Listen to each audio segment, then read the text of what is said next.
Bienvenue à Format familial. Vous savez, à l'émission, on vous présente souvent, je pense, des reportages qui vous bouleversent, qui vous touchent droit au cœur. Puis je pense que ça va être encore le cas ce soir. Toi, c'est vraiment venu te chercher. Ah oui, j'étais bien émue par cette rencontre-là. Ouais. Je sais pas si vous avez lu le livre Stade numéro 4 d'Alison Beauchesne-Lévesque. En fait, Alison, elle a 30 ans, elle est atteinte d'un cancer incurable et elle réfléchit à ce qu'elle veut laisser à son fils de 5 ans. Donc cette semaine, on parle du legs familial. Salut mon bébé, c'est maman.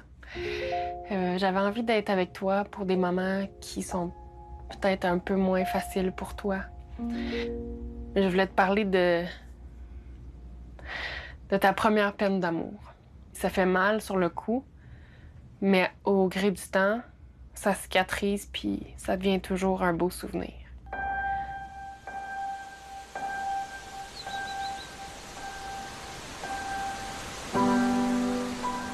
Alison, t'as 30 ans et à 28 ans, donc il y a 2 ans, t'as reçu un diagnostic qui a changé le cours de ta vie. Oui. C'est quoi le diagnostic? J'ai eu un cancer du sein métastasé aux os. Fait que là, t'as un cancer stade 4, Ouais. incurable. Ouais. Ça, qu'est-ce que ça veut dire, là, en d'autres mots? Là? Ça veut dire que je vais mourir de mon cancer.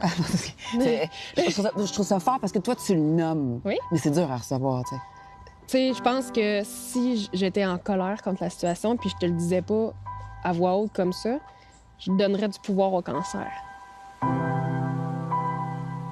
La plus belle métaphore que j'ai, C'est quoi? c'est j'ai un accident de voiture à 5 km/h. Donc, je sais que je vais avoir un impact. J'ai le temps de baisser mes fenêtres, de m'attacher, d'ajuster mon rétroviseur, de sentir l'odeur dehors. J'ai le temps de me préparer.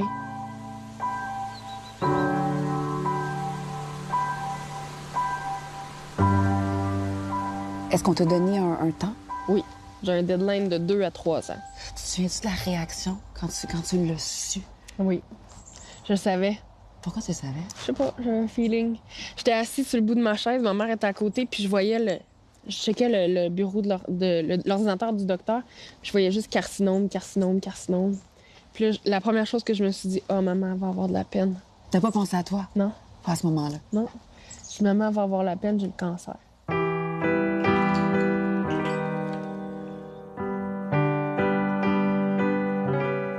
Toi, t'étais-tu en crise contre la vie? Mais moi, ça, je peux te dire, ça a duré une demi-heure au maximum. Ah, ouais! À 2 reprises. Le OK. gros down, là, c'est sûr, j'en voulais à terre entière. Vous comprenez pas, vous pouvez pas comprendre. C'est arrivé. J'ai pas de temps à perdre d'être en colère. Tu vas mourir avant ton enfant. Oui. Tu y penses-tu des fois? Souvent. C'est ce qui est le plus difficile à accepter. D'imaginer que mon enfant va grandir sans sa mère. Je vis tout en conséquence de si je suis plus là demain. Fait que nous, nos activités maintenant, c'est plus métro, boulot, dodo, comme ils disent. Là. C'est vraiment, on arrive, qu'est-ce qu'on a envie de faire? Ça. Qu'est-ce qu'on a envie de manger? Ça. On écoute-tu un film collé? J'écoute un film collé.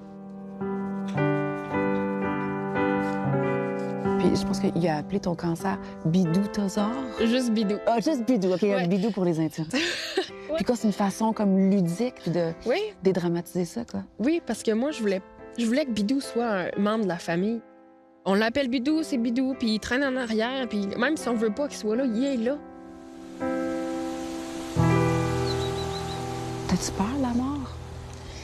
J'ai pas peur de la mort, j'ai peur d'être oubliée. Mais j'ai peur de pas être là dans les moments marquants de Charles. De ton fils? Ouais. Mais est-ce que tu prépares un leg pour lui? Oui. Qu'est-ce que tu prépares? Le livre là, que j'ai écrit, là, c'est en majeure partie pour lui. Tu préparé aussi une petite boîte, je pense, pour lui, hein? Oui.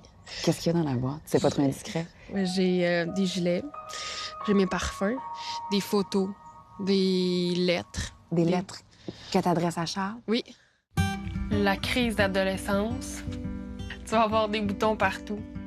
Tu vas avoir les bras plus longs, les jambes tout croches. Ton corps d'adolescent va te parler.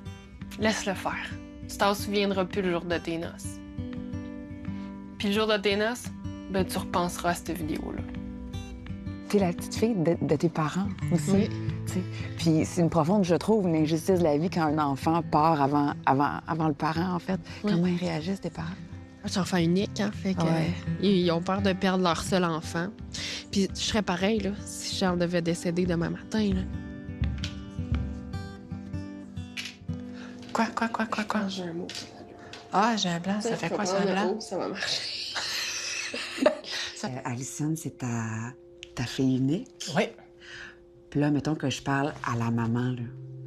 Comment on vit ça quand notre fille va partir?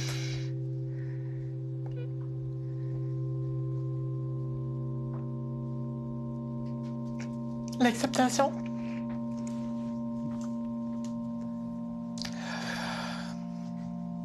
L'acceptation. Je suis pas capable de dire plus. J'espère juste avoir l'équilibre pour pouvoir vivre ça avec elle. Le départ. Je souhaite à Alison du doux, mais je t'en souhaite aussi, Annie, que vous passiez à travers ça, mais beaucoup de douceur et beaucoup d'amour. Et je sais, prends soin d'elle, parce que je sais que tu prends bien soin d'elle, mais prends soin de toi aussi. Merci beaucoup. Je nous souhaite que Bidou hiberne bien longtemps. Ah, oui, je me le bien souhaite. endormi, dans le coma. Là. Ouais. Merci beaucoup. Hey, je peux-tu? Merci beaucoup. Ça m'a fait du bien de te Plaisir. parler. Merci. Mon bébé d'amour, t'es maintenant toi-même un papa. Tu as maintenant ton bébé d'amour. Tu vas ressentir tout ce qu'un parent peut ressentir comme fierté quand on tient un peu de nous dans nos bras. Puis tu vas te rendre compte qu'il n'y a rien de plus beau que ça sur la terre. Je suis sûre que tu vas être un bon papa. Je t'aime, mon bébé d'amour.